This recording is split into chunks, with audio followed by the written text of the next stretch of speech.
So, an old book I had. King Emperor's Jubilee, 1910 to 1935.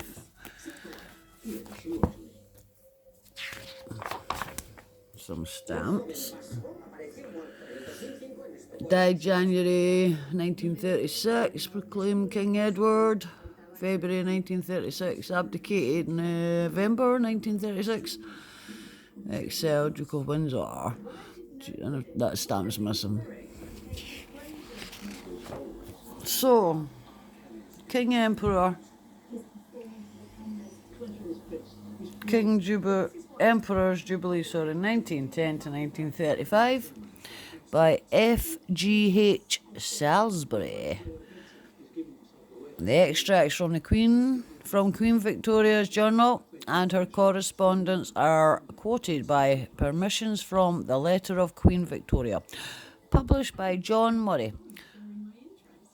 Bibliography, The Reign of the King George V, by D.C. Somerville, Faber and Faber. King George Richards, The Crown and the Kingdom, England's Royal Family, by Colonel R.J. Blackham. Simpson Law, Queen Mary, by Kathleen Woodward? Not got my glasses on. Hutchison, George V. King and Emperor, by E. Major, James Nisbet. Monarchy, by Sir Charles Petrie, Ear and Spottiswoode. Art editor, Ivor Castle, and Daily Express Publications, London, 1935. And that's who went up from. Right. So, the boy who'd become king. And that's Prince George Frederick Ernest Albert, the royal pickle at the age of 2 years. The king in Field Marshal's uniform. Right, I found an even better one. Where is it? There it is.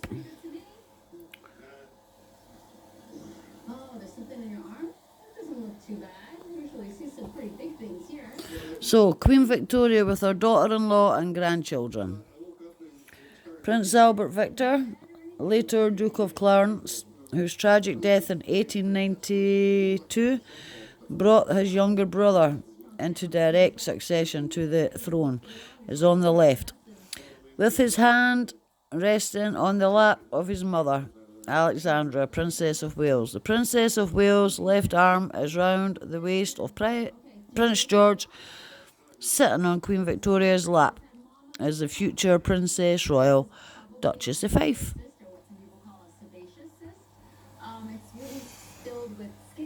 Princess George, as he was when he entered the Britannia training ship. The close resemblance between the boyish Duke of Clarence, can't even see that other word, and his mother can be seen by this picture taken in 1877. And his smile is singularly sweet. Prince George seated with his brother and sisters.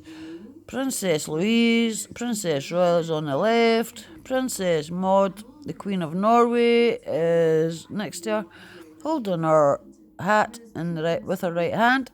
And Princess Victoria, rather conscious of the photographer, is on the right.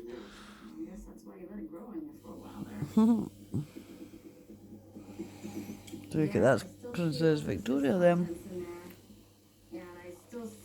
See, there wasn't any tellies in the days, eh? Big families. So, you promised to give the baby. I'd hope for some final name. Frederick is, however, the best of the two.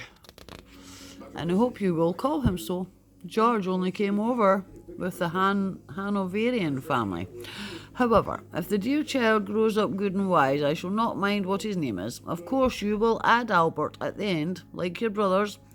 As you know, we settled long ago that all dearest Papa's male English descendants would bear the name to mark our line, just as I wish all the girls to have Victoria at the end of theirs. I lay great stress on this, and it's done to in a great many families. Eventually he was christened George Frederick Ernest Albert, and the Queen herself came quite happily to call him Georgie.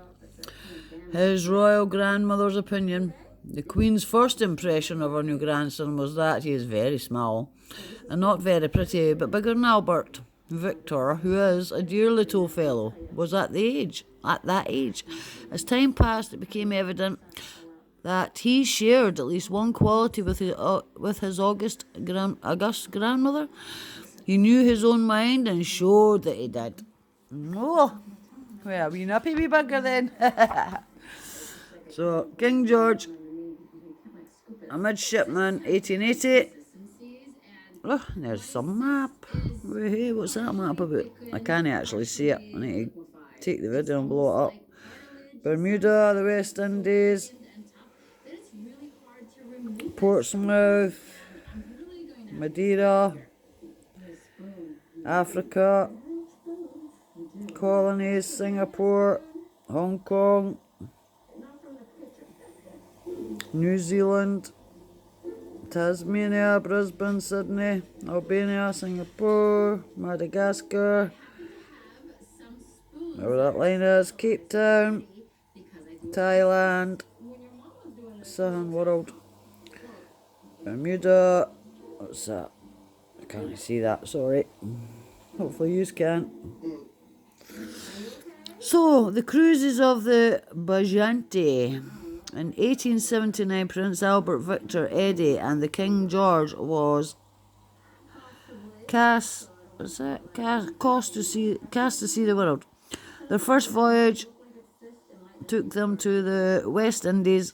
The main voyage covered South America, South Africa, Australia, Fiji, Japan, the East Indies, Egypt and Palestine. They returned home in 1882. The Britannia ship, training ship, at Dartmouth, which was the prince's first home afloat. Imagine living on a boat all the time, eh? Oh, imagine if you had seasick. I take it when you live like that then, eh? Right, so who's this? The Duke of Clarence and King George in Highland dress. The king was then 9 years old. Looks bonny in his wee kilt. Yeah, the two of them do. A bonny looking laddie. Right, so that's page 7, and I'm going to stop there now, so I can put this one up. I should probably do it again, do it with my glasses on, read it properly to you, eh? Sorry.